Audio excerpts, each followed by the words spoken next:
वो शख्स जिसके ससुर जवाहरलाल नेहरू आजाद भारत के पहले प्रधानमंत्री थे। पत्नी इंदिरा गांधी न सिर्फ देश की पहली महिला प्रधानमंत्री थी बल्कि अपने दौर की सबसे ताकतवर नेता। जिनके बड़े बेटे राजीव गांधी ने भारत की बागडोर संभाली, छोटे बेटे संजय गांधी ने आपातकाल, नसबंदी जैसे कठोर कदमों से देश को हिला दिया। जिनकी बड़ी बहू सोनिया गांधी कांग्रेस की सबसे लंबे समय तक अध्यक्ष रहने वाली नेता बनी। छोटी बहू मेनका केंद्र में प्रभावशाली मंत्री रही। पोता राहुल गांधी कांग्रेस का अध्यक्ष बना और मौजूदा दौर में विपक्ष का सबसे बड़ा चेहरा है। पोती प्रियंका सांसद है और संजय का बेटा वरुण गांधी भी संसद तक पहुंचा। यह उस परिवार की कहानी है जिसने भारत की सियासत को न सिर्फ आकार दिया बल्कि उसे दशकों तक चलाया भी। लेकिन इस वंश की जड़ जिस शख्स से शुरू हुई वो गुमनाम हो गया। यह महज विडंबना नहीं बल्कि एक राष्ट्रीय त्रासदी है कि उस शख्स पर लिखी गई एकमात्र किताब भी किसी भारतीय लेखक के द्वारा नहीं बल्कि स्वीडिश लेखक बर्टिल फ्रॉक के द्वारा लिखी जाती है। और उस किताब का नाम होता है फिरोज द फॉरगॉटन गांधी। एक ऐसा गांधी जिसे उसके देश ने भुला दिया, एक ऐसा गांधी जिसे उसके अपने परिवार ने भी भुला दिया। फिरोज गांधी सिर्फ इंदिरा गांधी के पति या फिर नेहरू के दामाद नहीं थे, वो एक स्वतंत्रता सेनानी थे, संविधान सभा के सदस्य थे, एक पत्रकार थे जिन्होंने प्रेस की आजादी की वकालत की, सबसे बढ़कर एक सच्चे लोकतंत्रवादी थे। फिरोज का जीवन एक बगावती नायक की रोमांच दास्तान है। 20 साल की उम्र में स्वतंत्रता संग्राम में कूद जाना, 21 साल की उम्र में 3 बार जेल जाना। ये फिरोज गांधी ही थे जिन्होंने 1959 में सबसे पहले इंदिरा गांधी को तानाशाह कहा था। ये फिरोज गांधी थे जिन्होंने आजाद भारत में पहले प्रधानमंत्री पंडित जवाहरलाल नेहरू को करप्शन के विषय पर घेरा था और उस दौर के वित्त मंत्री को इस्तीफे के लिए मजबूर कर दिया था। फिरोज गांधी ने ही LIC घोटाले को उजागर कर बीमा क्षेत्र में राष्ट्रीयकरण की नींव रखने से लेकर प्रेस क्लब ऑफ इंडिया की स्थापना करवाई। फिरोज की उपलब्धियां अनगिनत हैं, लेकिन आज हैरानी होती है बताते हुए कि उस गांधी को इस देश ने भुला दिया। आज उनकी जन्मतिथि हो या फिर पुण्यतिथि, भारत में कोई फिरोज को याद नहीं करता। ऐसा लगता है कि उनके परिवार ने भी उनको भुला दिया। इलाहाबाद के पारसी कब्रिस्तान में उनकी समाधि उपेक्षित पड़ी है। इंटरनेट पर मौजूद जानकारी के हिसाब से राहुल गांधी 2 बार, सोनिया गांधी और प्रियंका एक बार उनकी कब्र पर गए। भारत वो देश जहां पर नेहरू इंदिरा के नाम से तकरीबन 500 योजनाएं हैं, वहां पर फिरोज का नाम चंद स्कूलों तक सिमट गया। यह कहानी उस भारत की है जो अपने साहसी नायकों को भुला देता है। यह कहानी है सबसे दिलेर, सबसे दिलचस्प लेकिन सबसे बदनसीब गांधी की। फिरोज गांधी के बारे में जब चर्चा भी होती है तो सवाल सिर्फ उनके पारसी या मुसलमान होने तक रह जाता है। आज इस कहानी में फिरोज की किताब के हर पन्नों को हम पलटेंगे, लेकिन इससे पहले कि फिरोज के बारे में हम आपको बताएं, हम आपसे गुजारिश करेंगे कि आप भी हमारे साथ जुड़िए, व्हाट्सएप पर जुड़कर हमारी ताकत बनिए ताकि ऐसे किस्से कहानियां जब हम लाएं तो वो आप तक आसानी से पहुंच जाए। व्हाट्सएप का लिंक हमने डिस्क्रिप्शन में और कमेंट सेक्शन में दे रखा है। शुरुआत करते हैं फिरोज की। 1912 की एक गर्म सितंबर की सुबह बॉम्बे के एक साधारण पारसी परिवार में एक बच्चे का जन्म होता है। उसका नाम रखा जाता है फिरोज जहांगीर गांधी। उनके पिता जहांगीर फरदूस गांधी एक मरीन इंजीनियर थे। मां रतिमाई गांधी एक समर्पित गृहिणी। पिता की मौत के बाद फिरोज अपनी मां के साथ साल 1915 में तब के इलाहाबाद और अब के प्रयागराज में आ जाते हैं। उनके जन्म के साथ ही एक सवाल पैदा होता है कि फिरोज पारसी हैं या कुछ और। फिरोज मुसलमान थे, यह भ्रांति आज भी सोशल मीडिया पर भटकती रहती है। अक्सर राहुल गांधी को निशाना साधते हुए कहा जाता है कि इनके दादा मुसलमान थे। फिरोज गांधी को लेकर अक्सर यह दावा होता है कि फिरोज मुसलमान थे जिनकी शादी इंदिरा से करवाई गई और बाद में महात्मा गांधी ने अपना सरनेम उन्हें दे दिया ताकि राजनीतिक तौर पर नेहरू और इंदिरा को समस्याओं का सामना न करना पड़े। लेकिन स्वीडन लेखक बर्टिल फ्रॉग अपनी किताब फिरोज द फॉरगॉटन गांधी में इस बात का जिक्र करते हैं कि फिरोज का सरनेम गांधी था, अखबारों की गलती की वजह से वो गांधी हो गया। कुछ इतिहासकार यह भी मानते हैं कि फिरोज ने महात्मा गांधी से प्रेरित होकर यह नाम आजादी की लड़ाई में अपना लिया था। जो भी हो, गांधी सरनेम उनके साथ एक साये की तरह चिपका रहा। मगर जो तथ्य ऐतिहासिक है, स्पष्ट है, वो ये कि फिरोज पारसी थे और इस बात पर मुहर ऐसे लगती है कि प्रयागराज के एक पारसी कब्रिस्तान में उनकी कब्र मौजूद है। यह कब्र प्रयागराज के ममफोर्डगंज इलाके में है। फिरोज पारसी थे जो स्वतंत्रता संग्राम की आग में कम उम्र में कूद पड़े थे। 1920 के दशक के अंत तक फिरोज एक जोशीले युवा कार्यकर्ता बन गए थे। इलाहाबाद की सड़कों पर भारत छोड़ो और इंकलाब जिंदाबाद के जब नारे गूंज रहे थे, तब फिरोज उस लहर में कूद पड़े। वो कांग्रेस के स्थानीय शाखा से जुड़े, पर्चे बांटने, सभाएं आयोजित करने जैसे तमाम कामों में जुट गए। उनकी बोलने की शैली, दोस्ताना स्वभाव ने जल्द ही उन्हें काफी मशहूर कर दिया था। हालांकि 21 साल की उम्र तक फिरोज 3 बार जेल जा चुके थे। बर्टिल फ्रॉग अपनी किताब में लिखते हैं कि फिरोज की हंसमुख प्रकृति लोगों में उनकी तरफ आकर्षण बढ़ाती थी। वो हर उम्र के, हर वर्ग के लोगों के साथ आसानी से जुड़ जाते थे। 1930 में वो पढ़ाई के लंदन गए, जहां उनकी मुलाकात जवाहरलाल नेहरू की बेटी इंदिरा गांधी से होती है। लंदन की सर्द शामों में उनकी दोस्ती प्यार में बदल गई, लेकिन यह रिश्ता आसान नहीं था, क्योंकि इस रिश्ते के खिलाफ नेहरू थे। वजह, फिरोज एक साधारण से पारसी युवक थे। हालांकि फिरोज ने हार नहीं मानी। भारत लौटकर स्वतंत्रता संग्राम में और गहराई से हिस्सा लिया। उनकी लगन ने नेहरू का दिल जीता और साल 1942 में इलाहाबाद के आनंद भवन में फिरोज और इंदिरा की शादी हो गई। ये दो दुनिया, पारसी और हिंदू का एक संगम था। फिरोज और इंदिरा की प्रेम कहानी किसी फिल्म से कम नहीं थी। लंदन में शुरू हुई उनकी दोस्ती भारत में स्वतंत्रता संग्राम के दौरान प्यार में बदली। इंदिरा नेहरू की इकलौती बेटी थी जो दृढ़ और आत्मविश्वास से भरी थी। फिरोज की बगावती और हंसमुख शख्सियत ने उन्हें आकर्षित किया, मगर नेहरू इस रिश्ते से खुश नहीं थे। फिरोज को वो एक साधारण पारसी लड़के के तौर पर देखते थे। नेहरू ने शादी पर बयान भी जारी किया था कि शादी एक निजी और पारिवारिक मामला है। मेरा मानना है कि माता पिता को सलाह देनी चाहिए, मगर अंतिम फैसला 2 लोगों का होना चाहिए। इंदिरा और फिरोज की शादी को मैंने सहर्ष स्वीकार किया है और अपना आशीर्वाद दिया है। 1942 में आनंद भवन में हिंदू वैदिक रीति रिवाज से उनकी शादी हुई थी। फिरोज और इंदिरा शादी के बाद हनीमून के लिए कश्मीर गए थे। एक किस्सा बड़ा मशहूर है, जब इंदिरा गांधी ने अपने पिता को तार भेजा और यह लिखा कि काश इस गर्मी में हम आपको कश्मीर से ठंडी हवाएं भेज पाते। नेहरू जवाब देते, थैंक्स, लेकिन तुम्हारे पास वो इलाहाबाद के मीठे आम नहीं है। फिरोज और इंदिरा की शादी शुरुआत में खूबसूरत सपने की तरह थी। इन दोनों ने स्वतंत्रता संग्राम में साथ साथ काम किया। उनके 2 बेटे राजीव और संजय उनके जीवन में खुशियां लाते हैं। लेकिन जब देश आजाद हुआ तो उनके शादीशुदा जीवन में भी काफी समस्याएं शुरू हो गई। इंदिरा गांधी अपने पिता जवाहरलाल नेहरू की राजनीतिक गतिविधियों में व्यस्त हो गई। वो दिल्ली में नेहरू के साथ रहती थीं, जहां पर उनकी सलाहकार और सहयोगी बन गई थी। वहीं दूसरी तरफ फिरोज रायबरेली में अपने संसदीय काम में डूबे थे। बर्टिल फ्रॉग कहते हैं कि फिरोज और इंदिरा का वैवाहिक जीवन धीरे धीरे तनावपूर्ण होने लगा। फिरोज एक स्वतंत्र और बगावती स्वभाव के व्यक्ति थे, जो नेहरू परिवार की छाया में नहीं रहना चाहते थे। फिरोज चाहते थे कि लोग उन्हें उनके काम के लिए जाने, न कि सिर्फ इंदिरा गांधी के पति या जवाहरलाल नेहरू के दामाद के तौर पर। इंदिरा, जो अपने पिता की राजनीतिक विरासत को संभाल रही थीं, फिरोज की इस स्वतंत्रता को पूरी तरह समझ नहीं पाई। उनके बीच समय और विचारों का अंतर बढ़ता गया। फिरोज अपने बच्चे राजीव और संजय गांधी से बेहद प्यार करते थे। उनके साथ समय बिताने की लगातार कोशिशें करते थे, लेकिन उनकी व्यस्तता और इंदिरा गांधी के साथ बढ़ती उनकी दूरियों ने उनके पारिवारिक जीवन को प्रभावित किया। बर्टिल फ्रॉग अपनी किताब में लिखते हैं कि फिरोज अक्सर बच्चों को कहानियां सुनाते, उन्हें हंसाते, लेकिन उनके मन में एक खालीपन था जो उनके और इंदिरा गांधी के रिश्ते की ठंडक से आता था। 1952 में फिरोज ने रायबरेली से लोकसभा का चुनाव जीता। संसद में कदम रखा। उनकी निडरता और स्वतंत्र सोच ने सभी को चौंका दिया था। बर्टिल फ्रॉग अपनी किताब में उनकी 3 बड़ी उपलब्धियों को रेखांकित करते हैं, जिसमें एक मुद्रा केस, दूसरा जीवन बीमा और तीसरा प्रेस की स्वतंत्रता। 1957 में मुद्रा शिपिंग स्कैंडल ने भारतीय राजनीति में तूफान मचा दिया था। फिरोज ने इस घोटाले को उजागर किया, जिसमें बड़े उद्योगपतियों और सरकारी अधिकारियों की साठगांठ थी। संसद में फिरोज गांधी के तीखे सवालों ने उस दौर की नेहरू सरकार को जवाब देने पर मजबूर कर दिया। रात भर दस्तावेज खंगालने और गवाहों से मिलने के बाद फिरोज ने ऐसी बहस शुरू करी कि तत्कालीन वित्त मंत्री टी कृष्णचारी को इस्तीफा देने पर मजबूर कर दिया। संसद में मुद्रा केस की बहस के दौरान एक सांसद ने फिरोज को टोकते हुए कहा, आप नेहरू के दामाद हैं, फिर भी सरकार पर हमला कर रहे हैं। फिरोज मुस्कुराते हुए जवाब देते हैं, मैं पहले भारत का बेटा हूं, इसके बाद किसी का दामाद या किसी का पति। यह जवाब फिरोज की निडरता का प्रतीक बन गया। फिरोज ने जीवन बीमा के राष्ट्रीयकरण की भी वकालत की। उन्होंने संसद में कहा कि निजी बीमा कंपनियां गरीबों का शोषण कर रही हैं। राष्ट्रीयकरण से हर भारतीय को सस्ता और सुरक्षित बीमा मिलेगा। उनकी मेहनत 1956 में रंग लाई, जब जीवन बीमा निगम LIC की स्थापना हुई।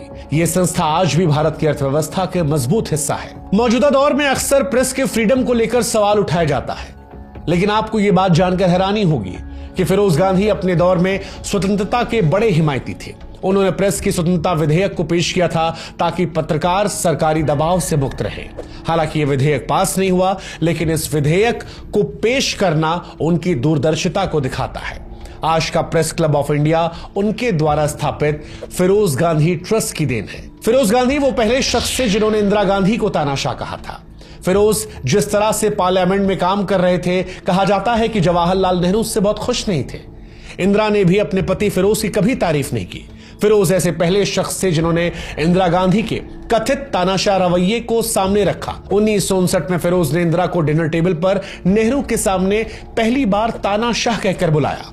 आनंद भवन में फिरोज के मुंह से निकले ये शब्द सभी को हैरान करने वाले थे। ऐसा इसलिए हुआ था क्योंकि चुनाव के बाद केरल में बनी वामपंथी सरकार को इंदिरा हटाने की लड़क थी और वहां राष्ट्रपति शासन लगने जा रहा था। उन्होंने अपने एक भाषण में भविष्यवाणी की थी कि देश में आपातकाल घोषित कर दिया जाएगा। फिरोज गांधी का अपने ससुर जवाहरलाल नेहरू के साथ रिश्ता सम्मान लेकिन तनाव का मिश्रण था।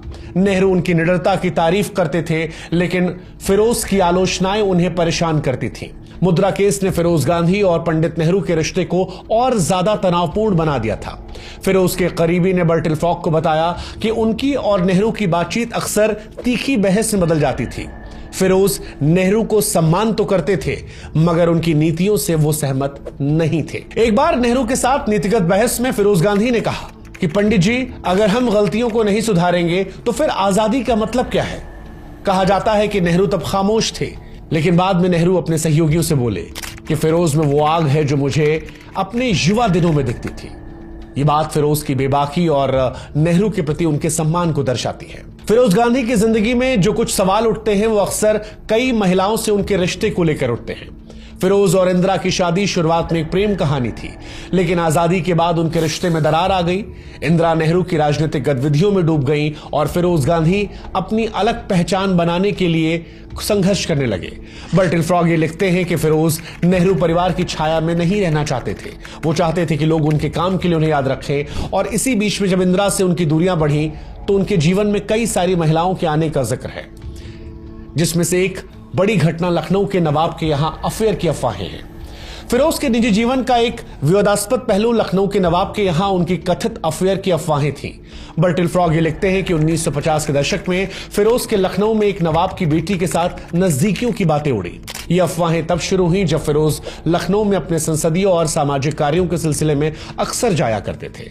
नवाब का परिवार लखनऊ के सामाजिक सभाओं में मशहूर था और फिरोज की मौजूदगी ने लोगों की जिज्ञासा बढ़ा दी। हालांकि बर्टिल फ्रॉग इस बात पर भी जोर देते हैं कि इन अफवाहों के कोई ठोस सबूत नहीं थे। फिरोज गांधी का दोस्ताना और खुली प्रकृति वाला स्वभाव इन बातों को हवा दिया करता था। फिरोज जिस किसी से मिलते थे बेबाकी से मिलते थे। फिरोज की शख्सियत आकर्षक थी जिसने लोगों को प्रभावित किया। फिरोज इन अफवाहों से परेशान थे, लेकिन कभी भी सार्वजनिक रूप से इनका खंडन नहीं किया। इन अफवाहों ने इंदिरा गांधी के साथ उनके रिश्ते को और ज्यादा तनावपूर्ण बना दिया था। ऐसी ही एक अफवाह दिल्ली के गलियारों में भी तूफान लाती है। लखनऊ के अलावा दिल्ली में भी फिरोज के अफेयर की चर्चा जोरों पर थी और सबसे ज्यादा चर्चा तारकेश्वरी सिन्हा के साथ उनकी नजदीकियों को लेकर थी। तारकेश्वरी एक जवान और बुद्धिमान कांग्रेसी सांसद थी जो अपनी सुंदरता और तेजतर्रार अंदाज के लिए मशहूर थी। बर्टिल फ्रॉग लिखते हैं कि फिरोज और तारकेश्वरी की दोस्ती संसद में शुरू होती है, जहां दोनों कई मुद्दों पर साथ साथ काम करते थे। उनकी बातचीत और हंसी मजाक ने दिल्ली के राजनीतिक गलियारों में तूफान मचा दिया था। कुछ लोगों का यह मानना था कि यह दोस्ती प्यार में बदल गई, लेकिन बर्टिल फ्रॉग कहते हैं कि इन बातों के कभी सबूत नहीं मिले। फिरोज ने इन अफवाहों को कभी मना नहीं किया। इन अफवाहों ने इंदिरा गांधी को काफी दुख दिया, जो पहले से ही अपने पिता की राजनीतिक जिम्मेदारियों में उलझी थी। फिरोज ने इन बातों को नजरअंदाज किया, लेकिन उनके और इंदिरा के रिश्ते में ये एक दरार सी बन गई। फिरोज गांधी की मौत साल 1960 में 48 साल की उम्र में दिल का दौरा पड़ने से हुई थी। उनकी अंत्येष्टि हिंदू और पारसी रीति रिवाजों से की गई थी। उनका पार्थिव शरीर 3 हिस्सों में बांटा गया था। एक हिस्सा संगम में, दूसरा पारसी कब्रिस्तान में और तीसरा हरिद्वार में विसर्जित किया गया था। मगर फिरोज गांधी की असली त्रासदी उनकी मृत्यु नहीं बल्कि उनकी उपेक्षा थी। इलाहाबाद के मंफोर्डगंज में आनंद भवन की चमक से कुछ मील की दूरी पर उनकी समाधि खामोश पड़ी है। न वहां फूलों की माला है, न कोई आंसू बहाने वाला, बस एक भूला हुआ नायक और उसकी अनसुनी कहानियां। रिकॉर्ड ये बताते हैं कि राहुल गांधी अपनी दादी और पिता की समाधि पर अक्सर जाते हैं, मगर फिरोज गांधी की कब्र पर आखिरी बार वो 2011 में गए थे। सोनिया गांधी 2001 में और प्रियंका गांधी 2009 में एक बार श्रद्धांजलि देने के लिए पहुंची थी। रायबरेली, जिसे फिरोज ने कांग्रेस का गढ़ बनाया, उनकी विरासत को सजोया। फिरोज गांधी मेमोरियल कॉलेज और फिरोज गांधी डिग्री कॉलेज उनकी याद दिलाते हैं। मगर यह विडंबना है कि जिस देश में नेहरू इंदिरा के नाम पर सैकड़ों योजनाएं हैं, सैकड़ों संस्थाएं हैं, वहां फिरोज का नाम कुछ इमारतों तक सिमट कर रह गया। सागरिका घोष की किताब Indira India's most powerful prime minister के अनुसार संजय गांधी अपनी मां को फिरोज गांधी की उपेक्षा के लिए दोषी मानते थे। संजय गांधी का यह मानना था कि इंदिरा की उपेक्षा ने फिरोज की सेहत को बिगाड़ा, जिसके चलते 1960 में उनकी मौत हो गई। फिरोज अपने बेटों से बहुत प्यार करते थे, उनके साथ कहानियां सुनाते हंसते, लेकिन इंदिरा से दूरी ने उनके जीवन को प्रभावित किया था। सागरिका की किताब के अनुसार संजय गांधी और इंदिरा गांधी में फिरोज को लेकर विवाद था। संजय अपने पिता के करीबी थे। किताब में कोमी कपूर की पुस्तक द इमरजेंसी के हवाले से बताया गया कि संजय गांधी का मानना था कि उनकी मां ने फिरोज गांधी की उपेक्षा की, जिसके चलते उनकी सेहत खराब हुई। 1960 में हार्ट अटैक आया और उनकी मौत हो गई। संजय इस बात को लेकर इंदिरा गांधी को दोषी ठहराते थे और मानते थे कि उनके पिता का त्याग किया गया, जिसकी वजह से जो उपेक्षा मिली वो उनकी मौत को जन्म देती है। एक सवाल यह भी उठता है कि क्या इंदिरा गांधी ने अच्छी पत्नी ना होने के चलते संजय गांधी को छूट दी थी? इंदिरा गांधी पर छपी कई किताबों के अनुसार यह भावना है कि उनकी मां ने उनके पिता के साथ अन्याय किया था और इसने इंदिरा को संजय के प्रति भावनात्मक तौर पर कमजोर बना दिया था।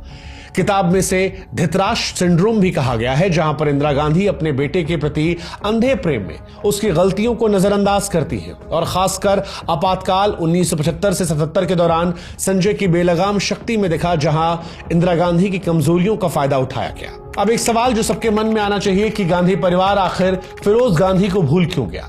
फिरोज गांधी का नाम नेहरू गांधी परिवार की चमक में कहीं खो क्यों गया? इसकी कई वजह है। एक, स्वतंत्र शख्सियत। फिरोज गांधी कभी भी पंडित नेहरू की छाया में नहीं रहना चाहते थे। उनकी निडरता और सरकार की आलोचना ने उन्हें कुछ कांग्रेसी नेताओं का विरोधी बना दिया था।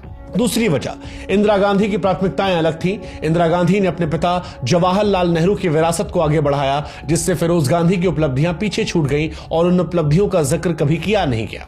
तीसरा, असमय मृत्यु। 1960 में केवल 48 साल की उम्र में फिरोज गांधी दुनिया को छोड़कर चले गए, जिससे उनकी कहानी अधूरी रह गई। चौथी वजह, विरासत की अनदेखी। राजीव गांधी और संजय गांधी भी दुर्भाग्यपूर्ण तरीके से इस दुनिया से गए। असमय मौत ने फिरोज गांधी की विरासत को आगे नहीं बढ़ाया। नई पीढ़ी में प्रत्यक्ष तौर पर उनसे कोई जुड़ा नहीं था।